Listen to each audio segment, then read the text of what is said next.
అప్పుడు ఏం జరుగుతోంది అక్కడ ప్రతిపద విధాన షష్ఠిలో అంటే ఏం లేదు. ఇది మనకి ఆల్రెడీ తెలిసి ఉన్నది ఒక్కసారి రిఫ్రెష్ చేసుకుంటే మీరు ఇక్కడ మీ అంతట మీరే అందరూ ఎవరో ఒకళ్ళు చెప్పేస్తారు. ఇక్కడ ఇదేనండి ఉంది అని.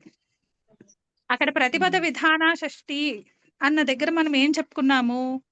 శేష లక్షణ షష్ఠి కాకుండా విడిగా ఏ సూత్రాలలో అయితే పదం పదాన్ని విశేషంగా షష్ఠి విధించారో అలాంటి సూత్రాలన్నీ కూడా ప్రతిపద విధాన షష్ఠి సూత్రాలు అని చెప్పుకున్నాం. అంటే సామాన్య లక్షణంలో ఉన్నటువంటి షష్ఠి అనేటటువంటి షష్ఠి శేషే అనేటటువంటి సూత్రము కాకుండా ఉత్సర్గా సూత్రము కాకుండా ప్రతి పదానికి పదాన్ని విశేషంగా ఉచ్చరిస్తూ ఎక్కడైతే మళ్ళీ షష్ఠి విధించబడుతోందో ఆ సూత్రాలన్నీ కూడా మనము ప్రతిపద విధాన షష్ఠి అని చెప్పుకున్నాం మనం. ఇది గుర్తొచ్చిందా ఒకసారి అందరికి? 2, 3, 51 నుంచి 2, 3, 64 వరకు ప్రతిపద విధాన షష్ఠిని, తర్వాత నుంచి కృద్యోగ షష్ఠి. అంటే మనకిప్పుడు అర్థమైంది కదా. ఇప్పుడు ప్రతిపద విధానము అంటే ఏంటి?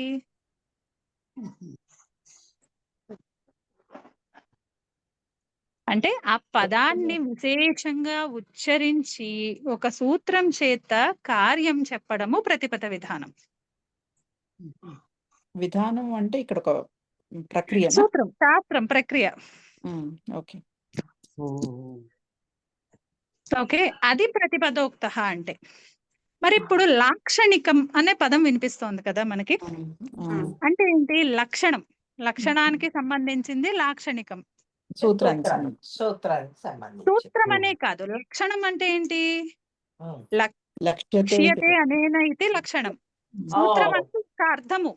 కానీ మనం జనరల్ గా కర్మ ప్రవచనీయాలు చూసుకున్నాము. చిహ్నము, గుర్తు, అనుబంధము, ఆ అర్థాలు ఉన్నాయి లక్షణానికి. అంటే ఎక్కడైతే సామాన్యంగా ఒక అనుబంధాన్ని, ఒక సంబంధాన్ని చూపిస్తూ శాస్త్రం చెప్తున్నారో అటువంటి సూత్రాలన్నీ కూడా లాక్షణిక సూత్రాలు అంటాం. అంటే ఒక లక్షణాన్ని బట్టి, అంటే ఇప్పుడు విశేషణం, విశేషేణ బహుళం అన్నాం. అక్కడ విశేషణం అంటే ఒక పదం, అది కాదు. అంటే కేవలం ఆ విశేషణం అనే శబ్దం మాత్రమే కాదు కదా, అది ఒక విశేష అర్థాన్ని కలిగి ఉంది. అలాగే అది ఒక లక్షణం. అలా లక్షణాన్ని చూసి ఎక్కడైతే ఏ శాస్త్రంలో అయితే మనం అక్కడ కార్యం చెప్తామో అవి లాక్షణిక సూత్రాలు అంటాం. ఎక్కడైతే పదాలను విశేషంగా ఉచ్చరిస్తూ ఈ పదాలతోని ఉన్నప్పుడు మాత్రమే ఈ కార్యము అని ఎక్కడైతే సూత్రాలు చెప్తామో అవి ప్రతిపదోక్త సూత్రాలు.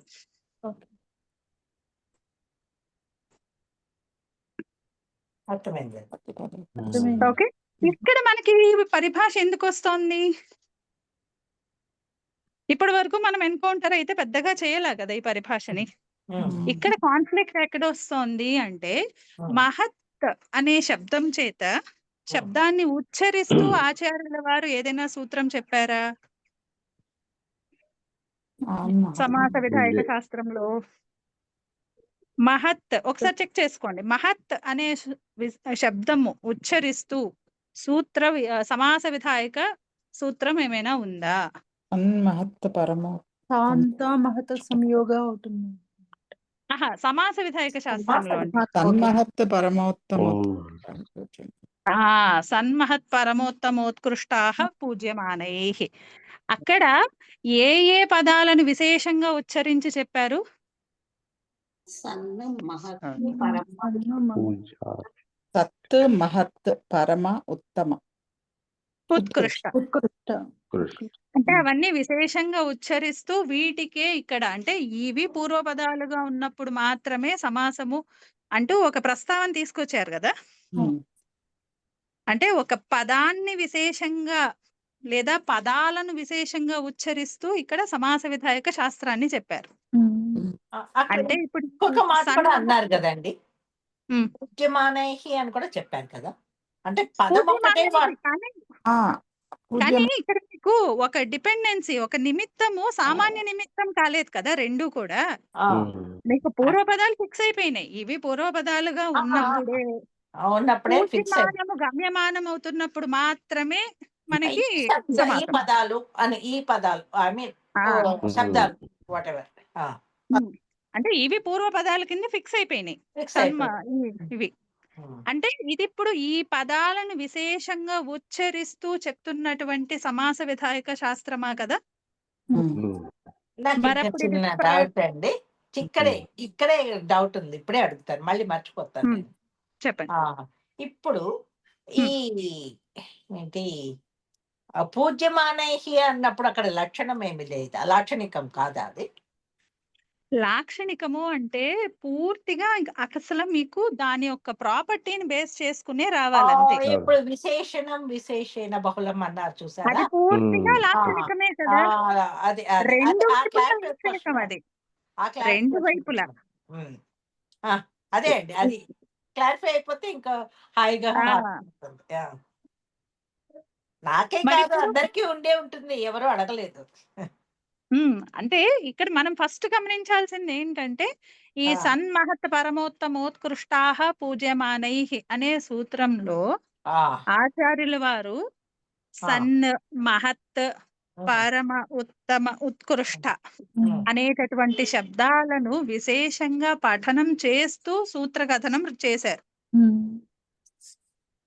ఈ పూజ్యమానైహి అనేది అంటే ఆయన ఆచార్యుల వారు డైరెక్ట్ గా ఆ పదాన్ని తీసుకోలేదు. ఆ అక్కడ సందర్భంలో పూజ్యమానం అంటే మన దానితో సమర్థవంతమైనటువంటి సుబంతము, ఆ సమర్థతకి విశేషణం ఇది.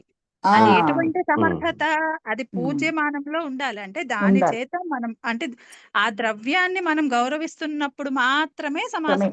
సమాసం. అంతేగాని అక్కడ మనకి పూజ పూజ్య అలా రావట్లేదు. అక్కడ శబ్దాలు కావు, అక్కడ ఏమి శబ్దాలు రావట్లేదు. శబ్దాలు కావు. అదక్కడ ఆ సమర్థతకు విశేషణం అంతే. ఎటువంటి సుబంతాలు గారు ప్రశ్న అడిగింది, మరి ఇక్కడ ఒక గైడ్ లైన్ ఒకటి ఇచ్చారు కదా, దాన్ని లాక్షణం అని అనుకోలేమా అని అంటే అప్పుడు ఆవిడ చెప్పారు అలా కాదండి, ఇక్కడ పదాలైతే వాడారు. ఇప్పుడు విశేషణ ఏంటి సూత్రము అక్కడ ఏమి చెప్పలేదు కదా, పదాలు ఏమి చెప్పలేదు. చెప్పకుండానే అవి ద్రవ్యం కాదు, ద్రవ్య రూపంలో ఉన్నట్టు పదాలు కావు. విశేషణం అన్నది లక్షణాలను చూపిస్తున్నటువంటి పదం, అంతే అది అది ద్రవ్యాన్ని చూపించే పదం కాదు. ఇక్కడ మనకి ద్రవ్యాన్ని చూపిస్తూ చెప్తున్నారు కదా.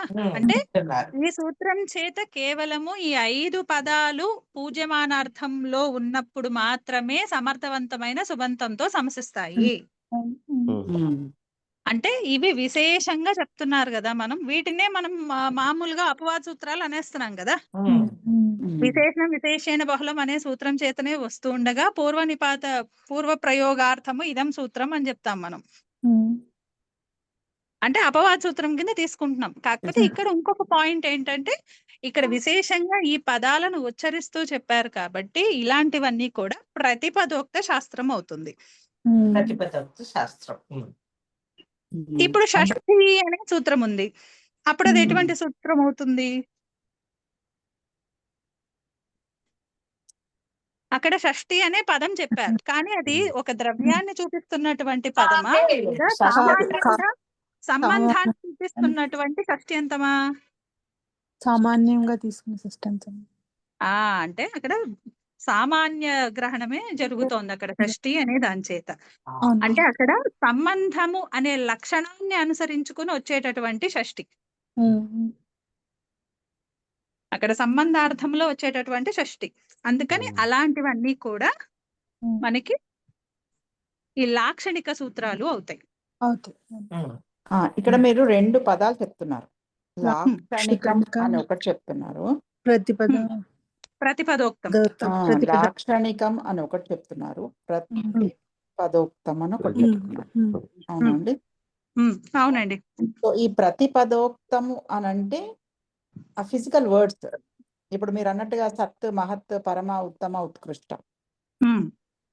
ఈ లాక్షణికం అంటే షష్ఠి. అక్కడ ఒక అనుబంధాన్ని చూపించడమే తప్పించి ఉమ్, డైరెక్ట్ గా విశేష గ్రహణం ఏముండదు. అంటే అక్కడ డైరెక్ట్ గా షష్ఠి అనేది ఉమ్, షష్ఠ్యంతము అంతే.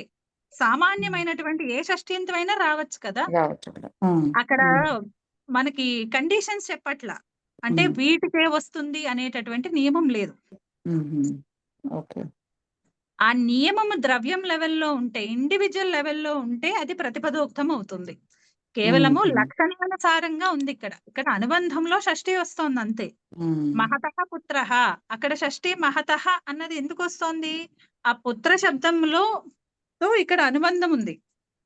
ఉమ్, మహత్తు కలిగిన వాడి యొక్క పుత్రుడు అని అక్కడ అనుబంధార్థం అంటే సంబంధార్థంలో శేషలక్షణ షష్ఠి వస్తోంది అక్కడ అంతే. ఉమ్, అందుకని ఇవి మనకి లాక్షణిక సూత్రాలు అవుతాయి. అలాగే పదం పదాన్ని ఉచ్చరిస్తూ ఎక్కడైతే సూత్ర కథనం జరుగుతుందో అవి పదం పదము అంటే విశేషంగా ఉమ్, విశేషంగా ఒక ప్రాతిపదికలను తీసుకుని ఎక్కడైతే సూత్ర పఠనం ఉంటుందో అది ప్రతిపదోక్త. ప్రతిపదోక్తి. ఉమ్, సో ఇప్పుడు ఈ పరిభాష ఏం చెప్తోంది? ఇందాక పార్వతి గారు చదువుతున్నట్టున్నారు కదా, ఆపేశాను. ఉమ్. ఒకసారి ప్రతిపద ఉక్త 3 పదాలకు ఒకసారి అన్వయం చెప్పండి. ప్రతిపద ఉక్త 3 పదాలు ఉంటాయి. నేను అంటే ఇది ఆలోచించుకుని చూస్తున్నాను గురుగారు. ఇది పదం ప్రతి పదం అవును. అదే విభావము. ప్రతిపదం ఉక్తః ఏన సహ, దేని చేత అయితే అంటే ఏ శాస్త్రం చేత అయితే ప్రతి పదము చెప్పబడుతున్నదో అది ప్రతిపదోక్తః. పదముచ్చార విహితం కార్యం ప్రతిపదోక్తం అని. ఆ, అదే ఇప్పుడు అవును. లాక్షణికానికి తత్ప్రత్యంతము లక్షణం ఉంటే సూత్రం ఉంటుంది. ఇంకా టక్క టయ్యన్నా ఉండాలి. కట్ అయిపోతుంది. ప్రవృత్తమన లక్షణేన ప్రవర్తతే అన లాక్షణిక అంటే చూడండి అమ్మ. తర్వాత ఇప్పుడు మా తీసుకోవద్దు, తర్వాత సరే. చూస్తాను గురుగారు, చూస్తాను.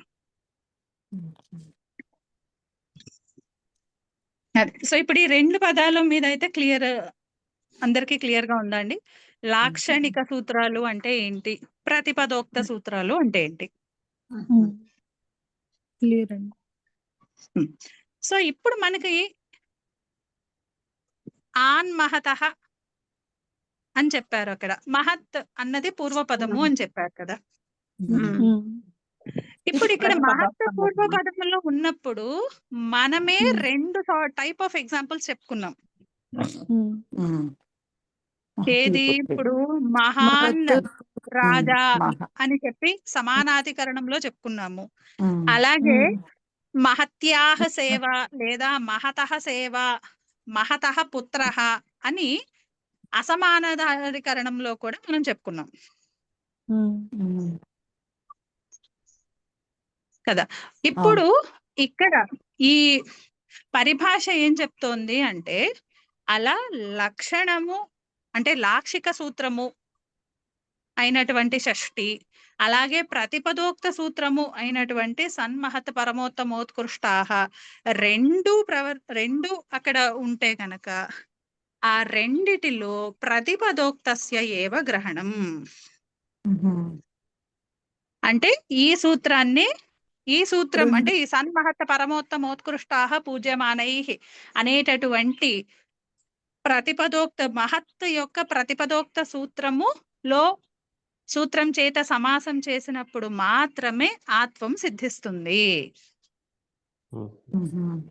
ఓకే.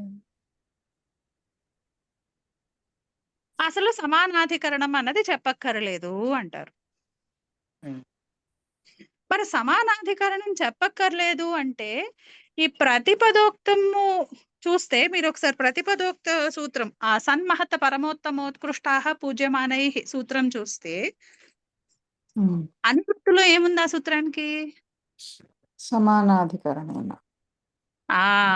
అంటే మనకి కావాల్సి వచ్చినటువంటి సమానాధికరణ నియమం అన్నది తెలియకుండా ప్రతిపదోక్త సూత్రం చేతనే అది ప్రవర్తిస్తోంది. కదా! ఇప్పుడు సన్మహత్ ఆ సూత్రం ప్రవర్తించాలి అంటే అక్కడ మనకు అనువృత్తిలో సమానాధికరణేనా ఉంది. ఉమ్, అందుకని సమానాధికరణం ఉన్నప్పుడు మాత్రమే ఆ ప్రతిపదోక్త సూత్రం చేత ప్రతిపదోక్త సమాస విధానం ఉంటుంది.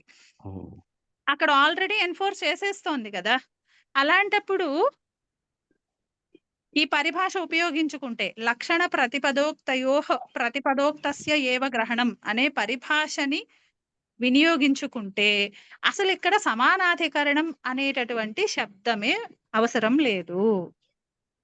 ఉమ్, అంటే అప్పుడు మళ్ళీ ఇదంటే ఏంటంటే పూర్వపక్షాల అంటే ఇలా ఒకళ్ళు చెప్పినప్పుడు ఇంకొకళ్ళు కౌంటర్ వేయడం అన్నమాట. ఉమ్, ఇప్పుడు సపోర్ట్ చేసుకునే వాళ్ళు ఏమంటారు, ఓకే ఓకే అలా అయితే ఇది ఈ దీని గురించి కాదు, ఈ మహత్పుత్ర ఈ మహతః పుత్ర ఈ షష్ఠీతో ఉమ్, వచ్చినటువంటిది కాదు, మనకి మహాబాహు లేదా మహాబలః ఉమ్. ఉమ్, మహాబలః అని మనకి దేంట్లో ఉంది? బహువృద్ధి అర్థంలో వస్తోంది. ఉమ్, ఉమ్, ఉమ్, లేదా మహాదేవః, మహాదేవః కూడా కాదు, మహాబలః, నెక్స్ట్ మహాబాహుః, ఉమ్, మహా మహాతేజాః, అలా మనకి బహువ్రీహి అర్థాలలో ఉన్నటువంటి సమాసాలలో కూడా అక్కడ ఆత్వం కావాలి. సమానాధికరణం. ఉమ్, అక్కడ మనకు ఒకవేళ ఈ పరిభాష ఉంటే గనక, ఈ పరిభాష ఉంటే ఎప్పుడూ కూడా మహత్తుకి ఈ ప్రతిపదోక్త సూత్రమైన సన్మహత్ తో శాస్త్రం చెప్పినప్పుడు మాత్రమే ఆత్వం వస్తోంది. మరి ఇప్పుడు ఆ మహాబాహు అన్న దగ్గర ఏమవుతోంది, మహాంతౌ బాహూ యస్య సహ, అక్కడ అనేకం అన్య పదార్థే అనే సూత్రం చేత అక్కడ సమాసం అవుతోంది, ఉమ్, బహువ్రీహి. బహువ్రీహి అర్థము. ఉమ్, అక్కడ అనేకం అన్య పదార్థే. ఆ సూత్రం ఎటువంటి సూత్రము, ప్రతిపదోక్తం అవుతుందా లాక్షణికం అవుతుందా? లాక్షణికమైనది. లాక్షణికమే. ఎందుకని లాక్షణికం అనుకుంటున్నాము, అక్కడ అనేకం అనే ఒక పదం ఉంది కదా, అన్య పదార్థే అనే ఇంకో పదం కూడా ఉంది.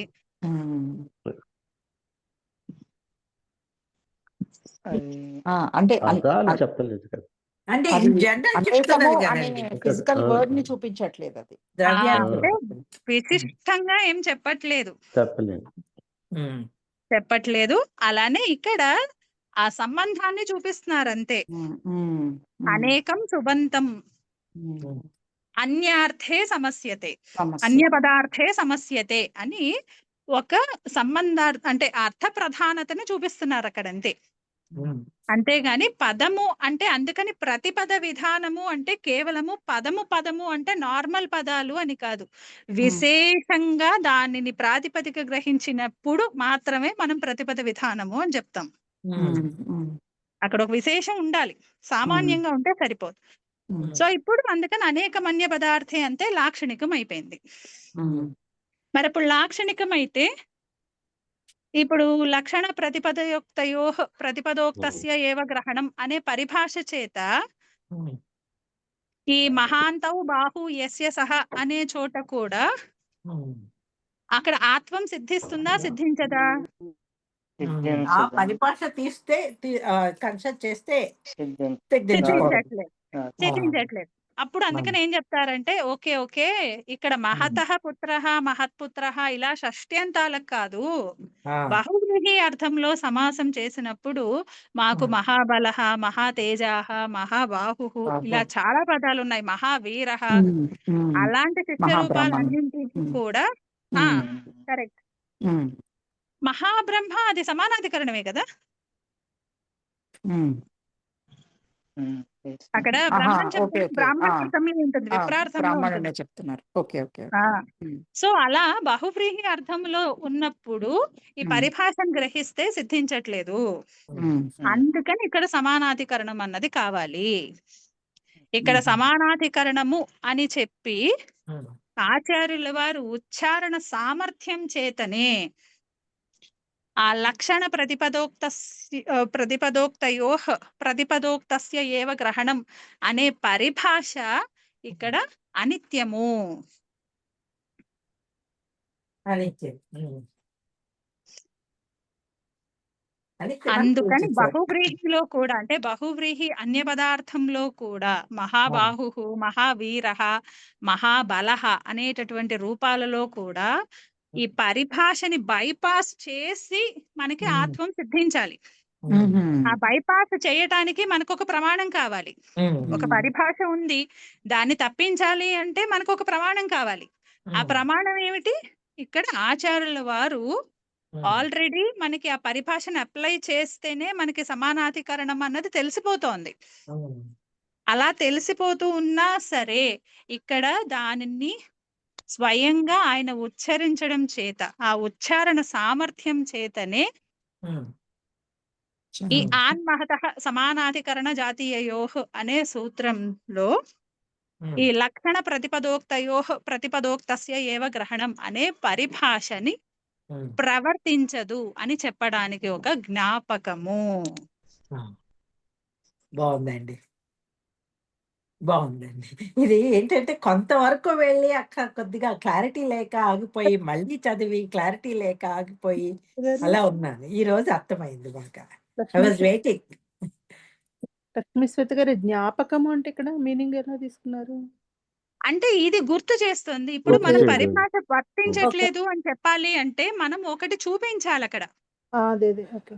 అలా చూపించడానికి ఇది గుర్తు అయిందనమాట. ఇక్కడ ఓకే. సమానాధికరణం అని ఆయన చెప్పకపోయినా మనకి ఇక్కడ షష్ఠింకాల్లో రావట్లేదు కదా. ఆ పరిభాష ఏం చెప్తోంది? ప్రతిపదోక్తాన్ని తీసుకోమని చెప్తోంది. ప్రతిపదోక్త సూత్రంలోనేమో ఆల్రెడీ అనువృత్తిలో సమానాధికరణేనా అని ఉంది. ఉంది, అవును. సో దాని వల్ల మనకి సమానాధికరణ ప్రసంగంలోనే ఆత్వం వస్తుంది అనేటటువంటిది ఆల్రెడీ తెలుసు. తెలుసు. సూత్ర ప్రవర్తన అలాగే ఉంది.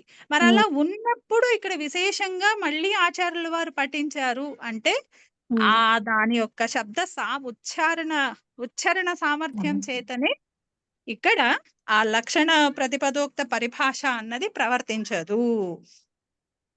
అది ప్రవర్తించదు కాబట్టే ఆచార్యుల వారు ఇక్కడ చెప్పారు.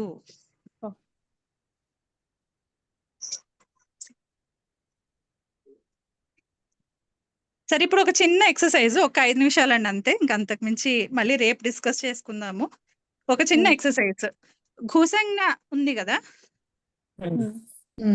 ఒకసారి విధాయక సూత్రం చెప్తారా? ఘూసంజ్ఞ. సారీ లక్ష్మి గారు, శ్వేత గారు, చెప్పండి. అవకాశం దాకా ఈ మహావీరహ లాంటి ఉదాహరణ తీసుకోకుండా ఉండండి అమ్మ. అలాగే. ఎందుకో మీకు అర్థమైందా? ఇప్పుడు అంటే వీరత్వంతోనే తెలుస్తోంది కదా అన్న. అమ్మా, అంటే అక్కడ వీరహ అని చెప్పడంలోనే మనకు వీరత్వం తెలుస్తోంది కదా, ఇంకా దానికి మీరు బహువ్రీహి అన్నప్పుడు మీరు మహావీరం కరెక్ట్ అండి, కరెక్ట్. వీరం అన్నారు అనుకోండి, మహావీరం అన్య పదార్థం ఏమిటి? ఓ నగరం అని చెప్పచ్చు. నగరము, దేశము. అవునవునవునవును. లేదమ్మా, అవునండి, అవునండి. చెప్పవచ్చు. అప్రత్యం వస్తుందా ఈ సమస్యలు? మహావీర అంటే కర్మధారయం కూడా చెప్పచ్చు కదా. అవును అవును అవును. లేదా నేను అప్పుడు వ్యుత్పత్తి చెప్పాలి అక్కడ. అంటే అవకాశం దాకా మహాంతః వీరాః యస్మిన్ సహ దేశే, అది మహావీరః అని చెప్తున్నాను అని అయినా చెప్పాలి. కాకపోతే అంబిగ్విటీ అవసరం లేకుండా దాన్ని ఒమిట్ చేయొచ్చు. కూడా అయ్యే అవకాశం ఉంది అనుకోవచ్చు కదా, భ్రాంతులు అవాయిడ్ చేయడానికి. అవునండి, అవును. గమనించలేదు నేను. తీసుకున్నాం అనుకోండి ఏదో, అప్పుడు మహత్ ఏదో పుస్తకం అని తీసుకున్నాం, అవతల విశేషము నపుంసక పదం తీసుకుంటే మనకి ఇంకొంచెం స్పష్టంగా. ఇప్పుడు చూడండి, ప్రియహస్త అన్నాం అనుకోండి శ్రీనివాస్ గారు. ప్రియహస్త అంటే విగ్రహవాక్యాలు చెప్పండి, అర్థం విగ్రహవాక్యం చెప్తే అర్థం చెప్పినట్టు అయిపోతుంది. ప్రియహస్త అన్నారు. ప్రియహస్త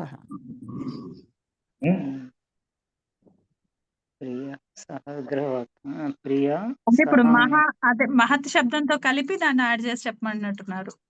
కాదు, ఉట్టి ప్రియహస్త అని అడిగాను. ఉట్టి కర్మధారం చెప్పండి, మీకు క్లూ ఇస్తున్నాను. ప్రియాస్తు తద్దుస్తూనా విగ్రహవాక్యం చెప్పండి అమ్మ. ప్రియః ఆ, ప్రియః చ అసౌ సహ చ. ఏ షష్ఠీ తత్పురుష చెప్పండి. ప్రియస్య ప్రియస్య ఉమ్. ప్రియస్య సహ ప్రియస్ హస్త కదా. సహ ఆ? సహ షష్ఠీ తత్పురుష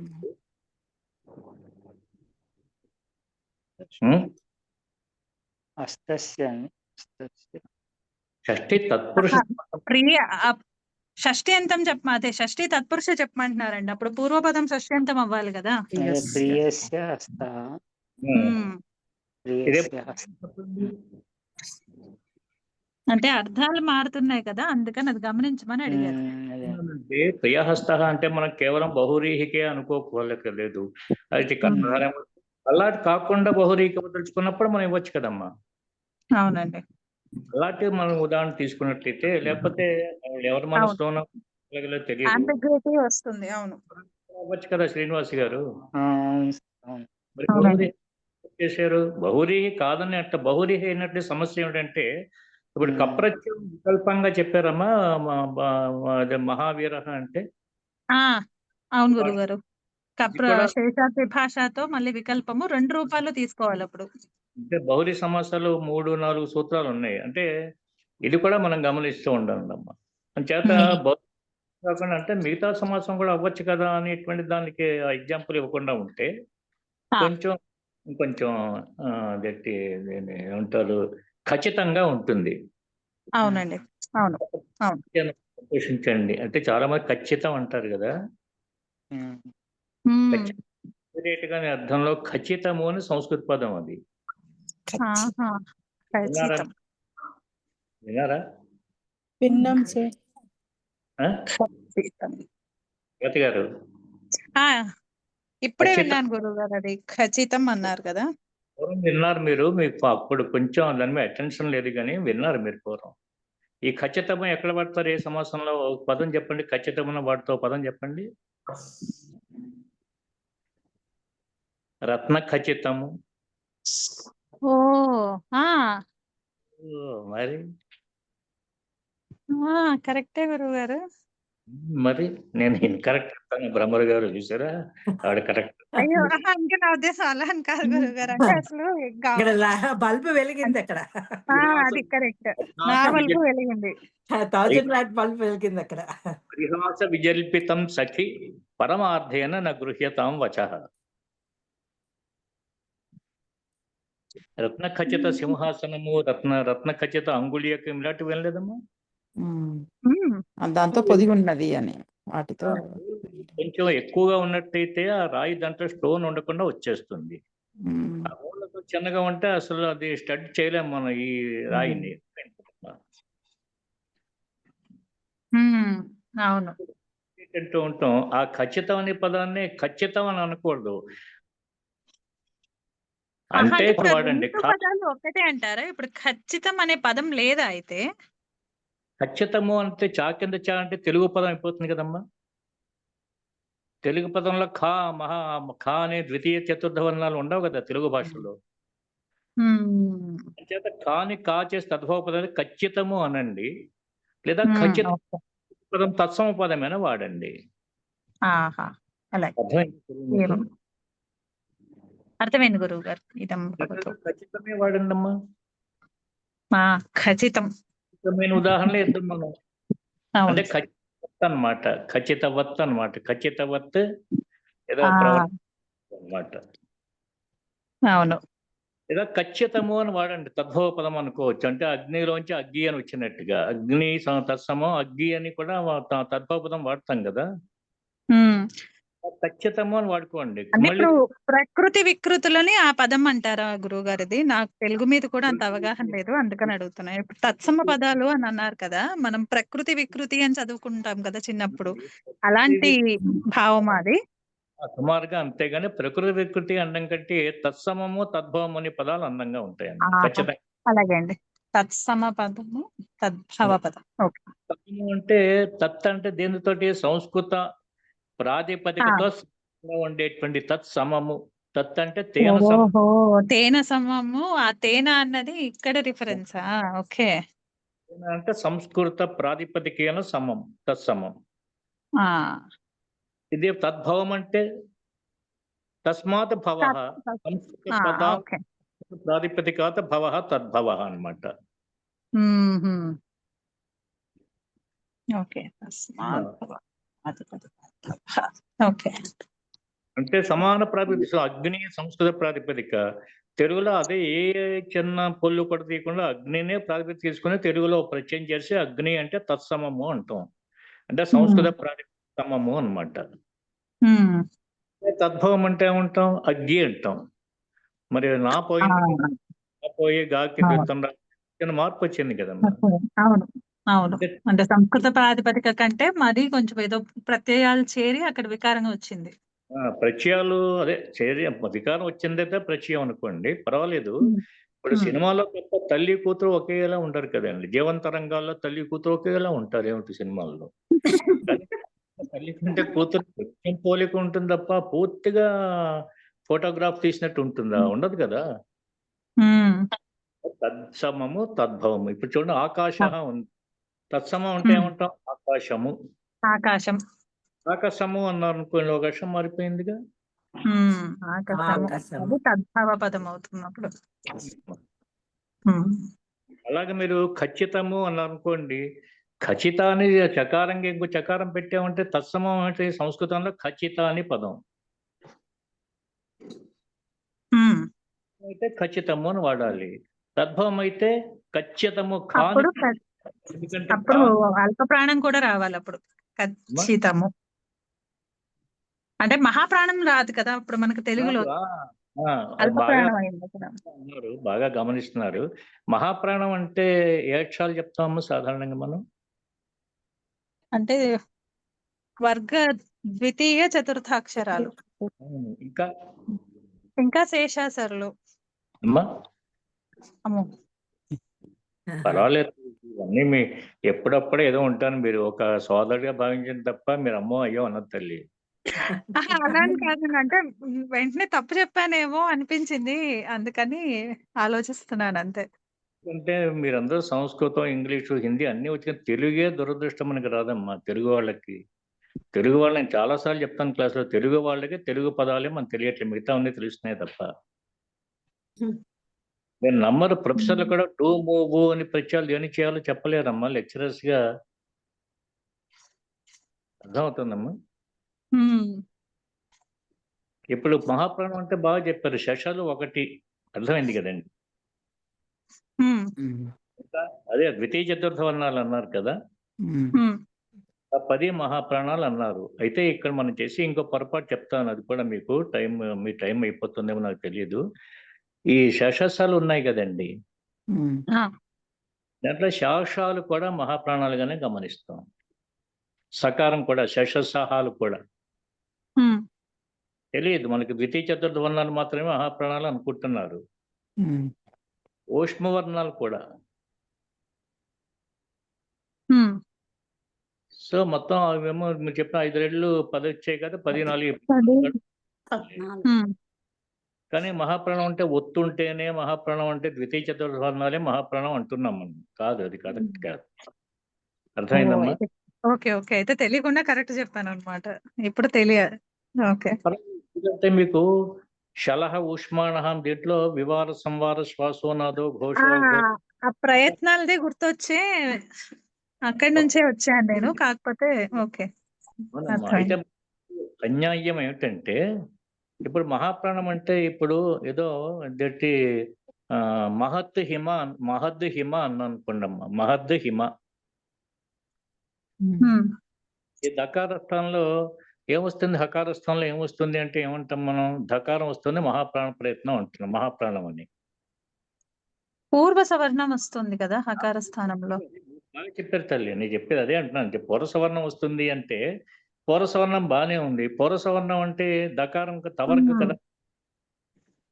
హ్మ్. తవర్గాక్షరమే వస్తుంది పక్కన. హకార స్థానంలో ధకారం వస్తుందన్నమాట. అంతే కదా. అంతే. ఇదే పూర్వం పదంలో ఉండే పకారం ఉందనుకోండి, లేదా బకారం ఉందనుకోండి, ఎలాగ బా అయిపోతుంది. అప్పుడు హకార స్థానంలో జయ భకారాదేశం. కదా. భకారం, రైట్, అర్థమైంది కదమ్మా. ఆ, అలాగే మా అమ్మ మీకు తెలిసిన అలాగే ఒక గకారం ఉందంటే ఘకారం వస్తుంది హకార స్థానంలో, అలా కదా. ఉమ్, అలాగే డకారం ఉంటే ఢకారం అయితే ఇక్కడ పూర్వ సవర్ణం అంటే ద్వితీయ చతుర్థ వర్ణాలు రెండూ వస్తాయి కదా. ఉమ్. మరి ఎందుకని ద్వితీయ వర్ణం చేయకుండా చతుర్థ వర్ణం చేస్తున్నాం అంటే అక్కడ ఇక ప్రయత్నాలలో ఆ చిన్న భేదం. అంటే మనం ఎందుకు చెప్తున్నాం అన్నానంటే అమ్మా, మనం కేవలం మహాప్రాణం అని ఒకటే వదిలేస్తున్నాం. 4 ప్రయత్నాలు చెప్పాలి. బాహ్య ప్రయత్నం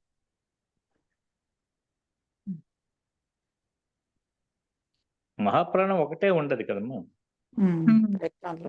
మహాప్రాణంతో పాటు ఇంకో 3 బాహ్య ప్రయత్నాలు ఉంటాయి, 4 ఉంటాయి. ఉమ్, మనం సింపుల్ గా మహాప్రాణం అనేది ఊరుకోకూడదు కదా. ఉమ్. మహాప్రాణంతో వివాద సంవార శ్వాసో నాదో ఘోషో అఘోషల్లో ఇంకొక 3 కూడా చెప్పాలి. ఉమ్. కేవలం మహాప్రాణం అనకుండా ఈ అక్షరాలకి మహాప్రాణంతో పాటు ద్వితీయ వర్ణాలకి ద్వితీయ చతుర్థ వర్ణాలకి మహాప్రాణం అనేటువంటిదే తేడా చిన్నది వస్తుంది. సవన సంజ్ఞ ఉన్నా కూడా. అదే నెక్స్ట్ ఎప్పుడో క్లాస్ లో చెప్పండి తల్లి, చూసి సరే. అలాగే గురు. అలాగే ఏవం సాకార భవతు. సరే. అందరికీ నమస్కారం అండి. రేపు కలుసుకుందాం. నమస్తే. శ్రీరామ జయ రామ జయ జయ రామ. ధన్యవాదాలు. ధన్యవాదాలండి.